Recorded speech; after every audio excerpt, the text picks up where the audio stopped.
तर काँग्रेसचे प्रवक्ते रणदीप सिंग सुरजेवाला सध्या बोलतात, आपण जाऊयात. का पैसा नहीं, पर आपकी एनएसओ कहती है कि देश का हर किसान 70,000 रुपया कर्ज के औसत कर्ज के नीचे दबा है, तो किसान की कर्ज मुक्ति की मंशा क्या है? इन 5 सवालों का जवाब भी आपसे इस देश के 62 करोड़ अन्नदाता मजदूर, किसान और छोटे छोटे मंडी में काम करने वाले मंडी मजदूर और मंडी के आड़ती दुकानदार मांगते हैं. लगे हाथ इसका जवाब भी प्रधानमंत्री देश को दें, क्योंकि अपराध तय होना है. 700 किसानों के दोषी प्रधानमंत्री नरेंद्र मोदी हैं. आगे आइए मोदी जी, माफी मांगिए देश के किसान से, जिसे आपने पौने 12 महीने तक दिल्ली के सीमाओं पर आपने उन्हें दर दर की ठोकरें खाने को लाखों की संख्या में बिठा रखा था. माफी मांगिए उस अन्नदाता से मोदी जी, जहां उन 700 से अधिक किसान परिवारों से जिन्होंने आपकी हठ धर्मिता के चलते, आपके राजहट के चलते, जिन्होंने अपनी जान की कुर्बानी दिल्ली की सीमाओं पर दे दी.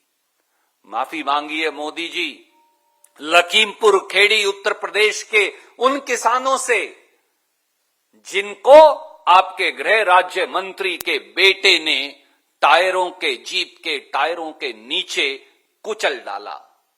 माफी मांगिए मोदी जी उस षड्यंत्र के लिए जो मुट्ठी भर पंज पूंजीपतियों को खेती को बेचने का मोदी जी और भाजपा ने किया था. और माफी मांगिए मोदी जी देश के उस 62 करोड़ अन्नदाता से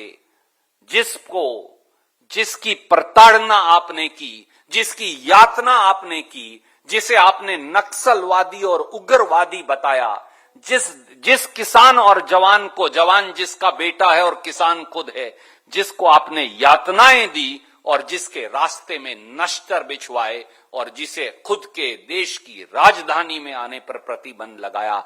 आज प्रधानमंत्री जी आपका माफी मांगने का दिन भी है. उम्मीद है कि आज आप इन 5 सवालों का जवाब भी देंगे, आज माफी भी मांगेंगे, क्योंकि जनता अब जान गई है कि भाजपा की हार के आगे ही देश की जीत है. कोई सवाल आप पूछना चाहें तो स्वागत है. Yes please. I will, ma'am. Just I'll take a few questions. After this question, I will. Sir, अभी सरकार ने ये ऐलान तो कर दिया है कि सेशन शुरू होगा, उसमें प्रक्रिया शुरू हो जाएगी, लेकिन क्या शर्तें रहेंगी, क्या प्रोसीजर रहेगी, उसकी भी क्या समीक्षा करके कांग्रेस का क्या रूल रहेगा? और दूसरा, इसका चुनावी 5 राज्यों में चुनाव है, सरकार के सभी मंत्री आगे बढ़कर इसे बड़ा फैसला बता रहे हैं, प्रधानमंत्री भी बता रहे हैं, लोगों के किसानों के हित में बता रहे हैं, इसका राजनीतिक भी पड़ेगा क्या? आदरणीय मित्र, आप पहले किसी की जान निकाल लीजिए और जब उसके आखिरी सांस आ रहा हो तो फिर उसे कहिए अच्छा अब मैं तुम्हें जीवन दान देता हूं, और फिर कहें कि हमने तो नया जीवन निर्माण कर दिया. ये इसी प्रकार से इस देश के अन्नदाता को यातना किसने दी? इस देश के अन्नदाता को 62 करोड़ किसानों और मजदूरों को 1 साल से आंदोलन की राह पर खड़ा किसने कर रखा है? मोदी जी ने. इस देश का गरीब किसान और मजदूर तिल तिल कर क्यों मर रहा है? मोदी जी के इन काले कानूनों के अहंकार के चलते. हमारे लाखों किसान दिल्ली की सीमाओं पर पौने 12 महीने से आंधी में, धूप में, सर्दी में, जाड़े में क्यों बैठे हैं? मोदी जी के राजहट के चलते. 700 से अधिक किसान अगर मर गए, कुर्बान हो गए, तो उनकी मौत के लिए कौन जिम्मेवार है? प्रधानमंत्री नरेंद्र मोदी जिम्मेवार हैं. देश के खेत और खलिहान को मुट्ठी भर पूंजीपतियों को बेचने का षड्यंत्र किसने किया था? प्रधानमंत्री मोदी जी और भाजपा ने किया था. शर्म आनी चाहिए उन सारे मंत्रियों को जो आज श्रेय ले रहे हैं. आज उन्हें अपराध बोध होना चाहिए. आज देश के प्रधानमंत्री नरेंद्र मोदी जी ने सार्वजनिक तौर से अपना अपराध स्वीकारा है और देश ने यह जाना है कि भाजपा की हार के आगे ही देश की जीत है। मोदी जी का अहंकार हारा तो किसान जीता। भाजपा का किसान के खेत और खलिहान के विरोध षड्यंत्र टूटा तो किसान जीता।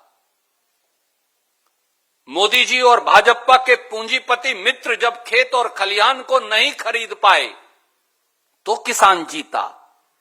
जब अहिंसा और अनुशासन और संगठन किसान का जीता तो किसान जीता। जब गांधीवादी आंदोलन जीता तो किसान जीता। वो लोग जो किसान को आतंकी, उग्रवादी, अलगाववादी, गुंडे, मवाली, बदमाश, आंदोलनजीवी कहते थे समेत प्रधानमंत्री जी के, आज जब उनको अपने शब्द वापस लेने पड़े तो किसान जीता। तो ये श्रेय लेने का दिन नहीं, आज उन्होंने अपराध स्वीकार किया है और अब उस अपराध की सजा देश की जनता उनको देगी। यस,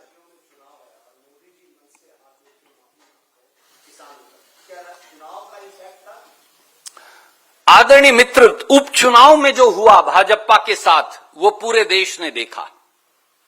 जिस प्रकार से इन काले कानूनों के बाद पूरे देश में जब उपचुनाव हुए तो एक करारी हार का सामना भारतीय जनता पार्टी को करना पड़ा। जिस प्रकार से भाजपा के नेताओं को उत्तर प्रदेश हो, पंजाब हो और बाकी हमारे 3 राज्य और हो, वहां हार का मुंह साफ दिख रहा है, तो उन्हें लगा, घबराहट हुई, किसान के ड्योढ़ी पर झुकने को। उन्हें प्रजातंत्र में वोट सबसे बड़ी चीज है और उस वोट की ताकत ने भारतीय जनता पार्टी और मोदी जी को यह एहसास करवा दिया कि या तो अब भी अपने षड्यंत्र को वापस ले लीजिए, वरना जनता आपको बाहर का रास्ता दिखाएगी। और उस भय और डर से उन्हें अपने कदम आखिर में 1 साल के राजहट के बाद वापस लेने पड़े। इसीलिए